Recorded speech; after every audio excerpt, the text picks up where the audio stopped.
Dinalaw ko nga pala ang uncle ko ngayong araw sa pagpapagawa ng bahay niya. Dito lang yun sa Taytay. Kaya tara guys, samahan nyo ako. Tapusin natin ang video to.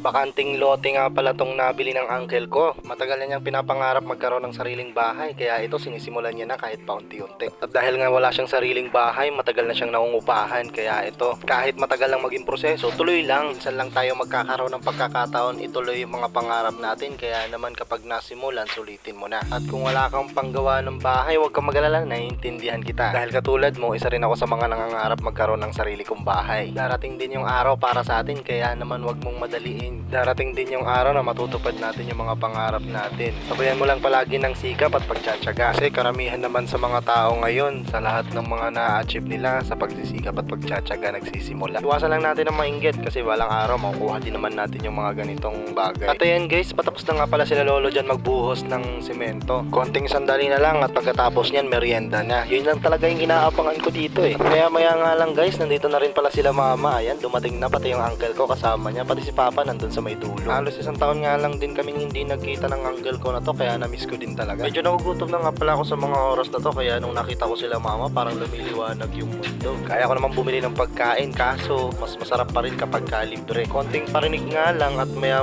ayan na, papabili na nga si papa. Dalawang 1.5 agad yung binili ko para naman magkasya kaming lahat. Ambagan sila ni uncle dyan. Di na nga rin pala ako bumili ng tinapay dahil masarap pa rin yung kanin at ang ulam inihaw. Di ko na binidyohan yung pagpufood trip namin dyan dahil nagugutom na talaga ako. At dahil tapos na nga silang mag-asikaso dyan, tiningnan ko nga pala yung laman ng buhos kung sakto. At ayan, punong-puno nga guys. Bumibilib nga ako dito guys kasi sobrang bilis talaga nilang natapos yung gawain nila ngayong araw. Sinubukan kong mambudol kay uncle kaso wrong timing. Kasi ngayong araw din pala babali yung mga trabahador ni uncle. At ito na nga guys, tinatanong nga dito ng uncle ko kung ilan yung mga araw na pinasok ng mga trabahador niya. Mga uncle ko nga pala rin guys yung mga trabahador dyan. At ang nakakatuwa pa doon, halos lahat sila puro skill. Dahil sa ilang araw nilang pagtatrabaho, ayan, talagang worth it yung bali nila. Lolo ko nga pala yung nakahubad dyan guys. Tuwang-tuwa nga ako dyan sa lolo ko na yan kasi nung binigay sa kanya yung bali niya, talagang kitang-kita sa mukha niya yung saya. At ayan guys, binigyan na nga pala ni uncle lahat ng mga trabahador niya dyan, ng mga kapatid niya rin. At kung nagtataka kayo kung bakit andyan yung tatay ko, syempre siya lang naman ang nangangasiwa pagdating sa mga materyales. Tinry ko nga pala dyan buksan yung palad ko guys, tapos inabot ko sa uncle ko baka sakali may madukot kahit man lang 100. Kaso wala talaga, kulang pa rin yung pangbili ng materyales. Kaya ayan, binigay na ni uncle kay papa lahat ng mga natira. At ayan guys, grabe, natutuwa talaga ako dito sa uncle ko na to. Sobra siyang responsible pagdating sa mga tao sa paligid niya. Napaka matulungin kahit sa ibang tao niyan guys. At isa pa sa mga nakakatuwa dito kay uncle, imbes na kumuha siya ng mga ibang skill para magtrabaho sa bahay niya, kinuha niya na lang yung mga kapatid niya, marurunong din naman kasi sila. At dahil nga tapos na kami magmerienda dyan guys, tamang kwentuhan na lang sila mama at saka yung mga kapatid niya. Kung ano lang yung mapagkwentuhan nila dyan guys, at sabay tawanan at halakakan. Grabe, iba talaga kapag nagkakasama-sama yung magkakapamilya. Kung minsan yung isang buong araw na pagkakasama-sama nila, kulang pa. Kasi kahit kayo guys, di ba?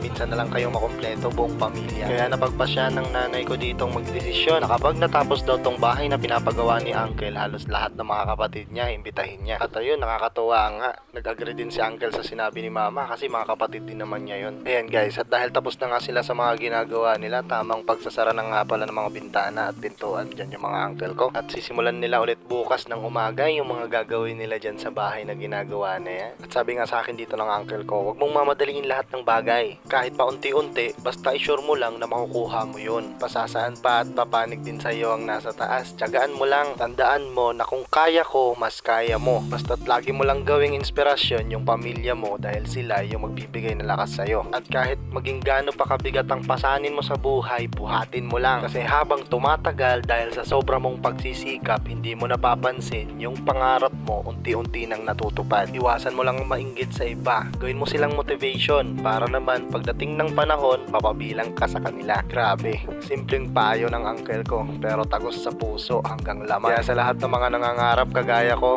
sabay-sabay natin yan to pa rin, magsikap lang daw. Huwag tayong panghihinaan ng loob kasi pag pinanghinaan tayo ng loob, kawawa naman yung mga umaasa sa atin. Huwag tayo magpapadala sa mga mabibigat na problema kasi problema nga lang naman daw yan. Pagdating ng araw, wala din yan na. Doblehin na lang natin yung pagsisikap natin kasi pagdating ng araw, napakasarap tamasahin ng sarap kapag katapos ng hirap. At ayan guys, hanggang dito na lamang po ang aking video. Maraming salamat sa lahat ng mga manonood. God bless po everyone. Bye-bye!